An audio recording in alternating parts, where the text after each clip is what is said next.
Introduction to cogeneration power plant. Cogeneration power plant ऐसा power plant जो कि heat और एनर्जी दोनों प्रोड्यूस करता है। कोजनरेशन सिस्टम को एक ही प्राइम सोर्स से थर्मल एनर्जी और इलेक्ट्रिकल एनर्जी मुहैया करता है।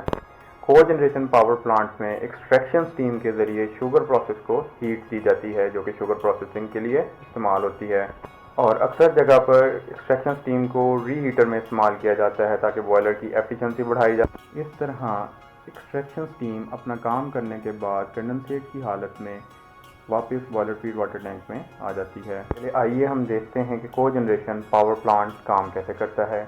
बगास, जिसको हम एज अ फ्यूल इस्तेमाल करते हैं, वो बगास यार्ड से कैसे बगास फायर बॉयलर तक पहुंचती है और कैसे बॉयलर से स्टीम टरबाइन तक जाती है और स्टीम टरबाइन से बिजली पैदा होती है। इस बिजली को बजरिया ग्रिड सिस्टम हम लोग नेशनल ट्रांसमिशन लाइन में ट्रांसफ़र कर देते हैं, जहां से ये बिजली घरेलू सार्फिन तक पहुंचती है। जैसा कि मैंने आपको बताया कि कोजनरेशन एक बहुत बड़ा यूनिट होता है जो कि कई एक किलोमीटर तक फैला हुआ होता है, जिसके बहुत सारे पार्ट्स होते हैं। आइए एक एक पार्ट्स को डिस्कस करते हैं। तो इसका फर्स्ट पार्ट है बॉयलर जिससे हम स्टीम हासिल करते हैं। तो बॉयलर में स्टीम बनाने के लिए हमें हीटिंग चाहिए, और हीटिंग के लिए हम लोग एज अ फ्यूल बगास को इस्तेमाल करते हैं। बॉयलर में स्टीम बनाने के लिए हमें बहुत ज़्यादा बगास चाहिए होती है, और इस बगास को रखने के लिए एक बहुत बड़ा बगास यार्ड या बगास स्टोरेज एरिया भी रिक्वायर्ड होता है। ये सारी बगास यार्ड में रहती है, जिसको बगास हैंडलिंग डिपार्टमेंट कंट्रोल करता है। जैसा कि आप जानते हैं कि ये सारी बगास शुगर मिल से आती है। शुगर मिल से ये सारी बगास बजरिया कैरियर्स या बेल्ट कन्वेयर्स बगास यार्ड तक पहुंचती हैं, और इसी कन्वेयर सिस्टम के ज़रिए बगास बॉयलर तक आती है। या तो कन्वेयर्स इस्तेमाल की जाती हैं, या बेल्ट कन्वेयर्स इस्तेमाल की जाती हैं, या कैरियर्स इस्तेमाल किए जाते हैं जो कि बगास को बगास यार्ड से बॉयलर फीडर्स तक लेके आते हैं। जैसे ही ये बगास बॉयलर में जलती है तो जो इसमें भारी पार्टिकल्स होते हैं वो नीचे बैठ जाते हैं, और जो हल्के पार्टिकल्स जिन्हें हम फ्लाई ऐश कहते हैं वो फ्लू गैस के साथ ऊपर उठना शुरू हो जाते हैं। इस फ्लाई ऐश को कंट्रोल करने के लिए चिमनी और बॉयलर के दरमियान में डस्ट कलेक्टर्स लगाए जाते हैं या ESP लगाए जाते हैं, जो कि फ्लाई ऐश को कंट्रोल करते हैं ताकि वो हमारे इन्वायरमेंट में जाके इन्वायरमेंटल पॉल्यूशन का बायस ना बने। इन्वायरमेंटल पॉल्यूशन के बायस बॉयलर और चिमनी के दरमियान में ESP लगाना लाजमी करार कर दिया गया है। आइए अब हम बॉयलर के वाटर साइकिल को डिस्कस करते हैं। बॉयलर को पानी बजरिया फीड टैंक से दिया जाता है, जिसको कि डिएरेटर भी कहते हैं। डिएरेटर में पानी की डिएरेशन की जाती है और इसमें डिज़ोल्व गैसेस को रिमूव किया जाता है। इस फीड टैंक से पानी बजरिया फीड पंप बॉयलर इकोनोमाइजर में जाता है, जहां हम इस पानी को फ्लू गैसेस के ज़रिए गर्म करते हुए मेन स्टीम ड्रम में ले जाते हैं, जहां से ये पानी डाउन कमर ट्यूब्स के ज़रिए वाटर वॉल्स तक जाता है। वाटर वॉल्स जो कि फर्नेस का हिस्सा होती हैं, जहाँ पे बगास को जलाया जाता है, जगह पानी स्टीम में तब्दील हो जाता है और स्टीम की फॉर्म में वापस स्टीम ड्रम में चला जाता है। स्टीम ड्रम से स्टीम बजरिया सुपर हीटर होती हुई स्टीम टरबाइन तक चली जाती है। स्टीम टरबाइन पे जो स्टीम इनलेट होती है उसका टेम्परेचर तकरीबन 500 होता है और 70 बार प्रेशर होता है, और ये सुपर हीटेड स्टीम होती है। चलिए आइए अब हम दूसरे हिस्से की तरफ चलते हैं, जो कि है टरबाइन। कोजनरेशन पावर प्लांट में एक्सट्रैक्शन कंडेंसिंग टाइप टरबाइन इस्तेमाल की जाती हैं।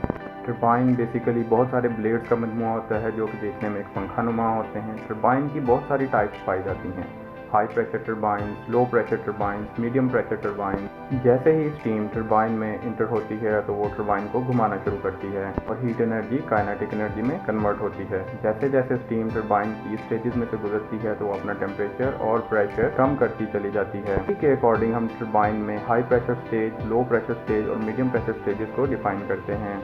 हाई प्रेशर स्टेज साइज में छोटी और लो प्रेशर स्टेज साइज में बड़ी होती हैं। जब टरबाइन घूमती है तो इसी शाफ्ट पे कनेक्टेड लॉ ऑफ जनरेटर भी घूमकर काम करता है, जिसमें मैग्नेटिक फ्लक्स पैदा किया जाता है और उससे बिजली बनाई जाती है।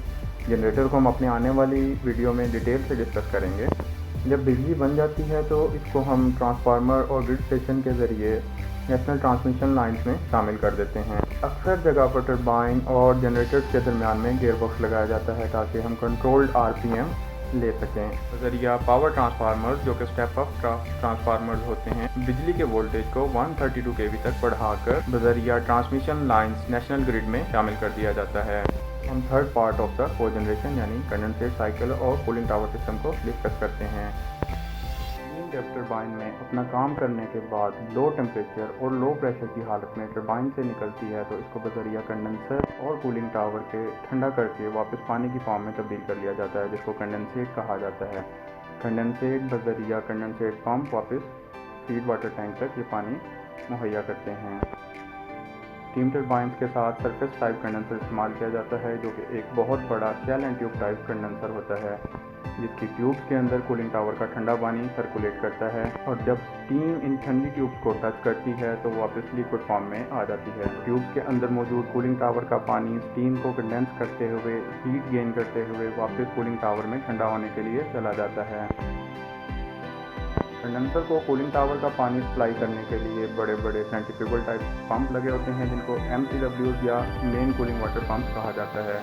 ये main cooling water pump cooling tower का ठंडा पानी कंडेंसर में से घुमाकर वापस कूलिंग टावर तक लेके आते हैं। टावर में बजरिया शावर नोजल पानी को छोटे छोटे ड्रॉप्स में तब्दील किया जाता है। जब फैन की ठंडी हवा इसको क्रॉस करती है तो सारी हीट अपने साथ ले जाती है और कूलिंग टावर का पानी दोबारा ठंडा होकर कंडेंसर में जाने के काबिल हो जाता है। कूलिंग टावर से जो पानी कंडेंसर को सप्लाई किया जाता है उसका टेम्परेचर 33 डिग्री सेंटीग्रेड होता है और जो कंडेंसर से वापस पानी आता है उसका टेम्परेचर तकरीबन 41 डिग्री होता है। दोस्तों, वाटर साइकिल किसी भी प्लांट के लिए बहुत ज़रूरी होता है, इसलिए प्लांट हमेशा ऐसी जगह पर लगाया जाता है जहां पानी की वापस फरावानी हो। ज़मीनी पानी के अंदर मिनरल्स होते हैं जैसा कि कैल्शियम, मैग्नीशियम, आयरन वगैरह, तो इस पानी को हम स्टीम बनाने के लिए इस्तेमाल नहीं कर सकते, क्योंकि रॉ वाटर को हम स्टीम बनाने के लिए इस्तेमाल नहीं कर सकते, इसलिए इस पानी की ट्रीटमेंट करनी पड़ती है, जिसके लिए डीमिनरलाइजेशन प्लांट लगाने पड़ते हैं। डीमिनरलाइजेशन के ज़रिए हम इस पानी को सॉफ्ट वाटर में तब्दील करते हैं ताकि पानी हमारे बॉयलर में इस्तेमाल हो सके।